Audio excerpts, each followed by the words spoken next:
Now, Minka has not, you go. Minka has not had a chance to talk, and I wanted her to tell me about stepping into a character that so many actresses have stepped into, an iconic character. How did you make her your own? Well, first I had to sort of convince Lee that I would work hard enough to be able to step into her shoes, right? Lee didn't even want to meet with me. Oh, now Minka, that's sort of was true. like, "Who's True, that's so true. Tell the truth, baby. But I love her. True. She was come on. Well, I was know. lucky enough to get the meeting with him, and like you have a few-hour conversation, and we had such a beautiful exchange, and I was lucky enough to get this role. And I fell in love with her. I mean, that's what it was. It was a love affair. It was. It absolutely was. And I knew before I met him how lucky I would be to have the opportunity to work with him.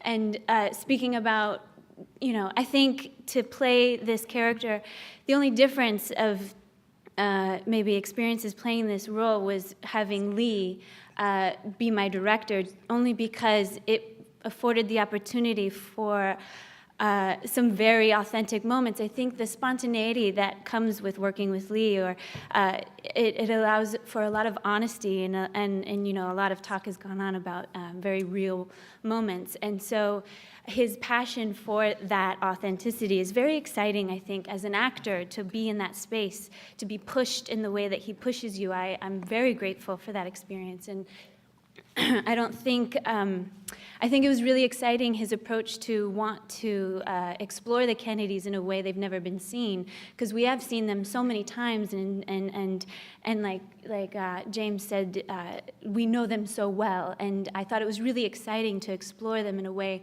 we haven't seen them. And as far as like showing up on set, there are scenes that you never know what to expect on a Lee Daniels set. You may show up and decide to do a scene that wasn't even in the movie. Like the scene that is in the movie wasn't in the script. I didn't even know we were going to do that, the scene after the assassination. I didn't know that's what I would have had to do, and that's just a really exciting thing to be pushed as an actor, to know that you have that in you, and I think that's also why he likes to get to know his actors, because he wants to know what's in there, what can he get out of you, and I think that's exciting to watch, as well as it's just as exciting to explore and let out. Minka didn't know that she was going to cry that day, and it was, I said, "You're going to cry today. Your husband's been killed."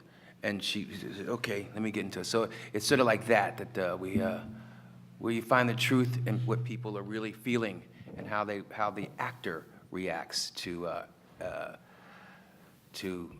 particular situation. Do you have a question? I know we have a lot of questions, I'm sorry. We have good answers already. Hi, Kurt Osenlund from Filmmaker. My question's for Oprah. We've heard from a lot of people here about working with Lee, but I wanted to hear from you as someone who has interviewed and worked with and mentored so many artists.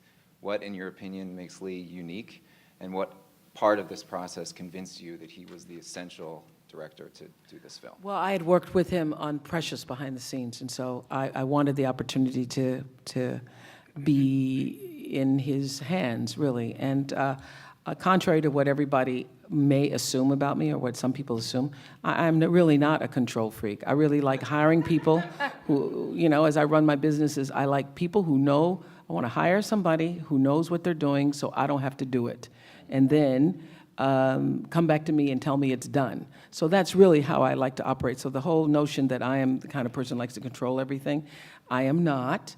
But there were some things on set, because I am the oldest person on set, I think. I was the oldest person on set, because I'd lived through the Kennedy assassination, that I had some definite opinions about. I believe Dame Vanessa Redgrave was there as well. I was not there on her day. I know. I had to throw it in for you both of you. But that's good, somebody was older than I. But the truth, this is what I would say, what is exciting and why we all love him. He is a truth seeker.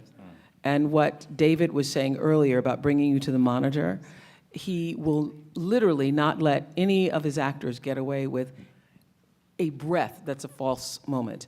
And I can testify to that, because he pulled me over to the monitor one day and he said, "Look, you see how she's leaning in there? You see how Gloria's leaning in there?" I said, "Yeah." He said, "And you see, you took a breath, drop the breath." So I went, drop the breath. You mean like don't breathe? He goes, I don't want to hear it, don't want to see it. So I would have to say that in every moment, he doesn't allow you as an actor to get away with anything that even remotely appears to be fake. And if he does, he'll start yelling, fake, which is, I mean. Forrest, did you experience that too? Or you're so true that didn't happen?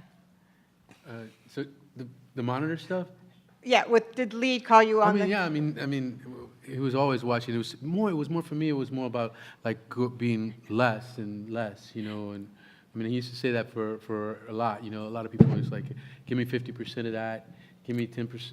Now give me an eighth of that. Yeah, Now give me nothing. Now give me nothing. Just stay there. And what is nothing? I mean, he was What so is nothing? serious about nothing being fake. Why do you think I didn't have a tooth in that movie? he saw that tooth, he was like, fake, get rid of it.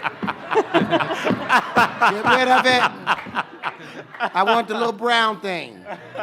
That's truth, that little truth.